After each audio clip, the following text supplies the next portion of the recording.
পোষ্য কুকুরের মাথায় হাত বুলিয়ে দিচ্ছেন এক তরুণ। কুকুরটিও মনের সুখে চোখ বন্ধ করে সেই আদর উপভোগ করছিল।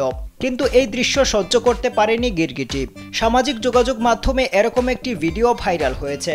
ভিডিওতে দেখা গেছে ঘরের ভেতর দাঁড়িয়ে এক তরুণ তার পোষ্য কুকুরের মাথায় হাত বুলিয়ে দিচ্ছেন। দূরে দাঁড়িয়ে এই দৃশ্য দেখছে গিরগিটি।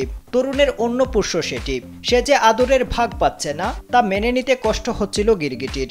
তাই নিজের অধিকার বুঝে নিতে তরুণের পা বেয়ে ধীরে ধীরে তার শরীরের উপরের দিকে উঠতে থাকে সে। এরপর তরুণের বুকের ওপর উঠে তাকে জড়িয়ে ধরে গিরগিটিটি। কুকুরটিও তরুণের গা ঘেঁষে বসে পড়ে। আদর না পেয়ে গিরগিটির অভিমান হয়েছে তা বুঝতে পারেন তরুণ। তাই গিরগিটির মাথায়ও হাত বোলাতে শুরু করেন তিনি। প্রাণীদের এই ভালোবাসায় মন ছুঁয়ে গেছে নেটিজেনদের।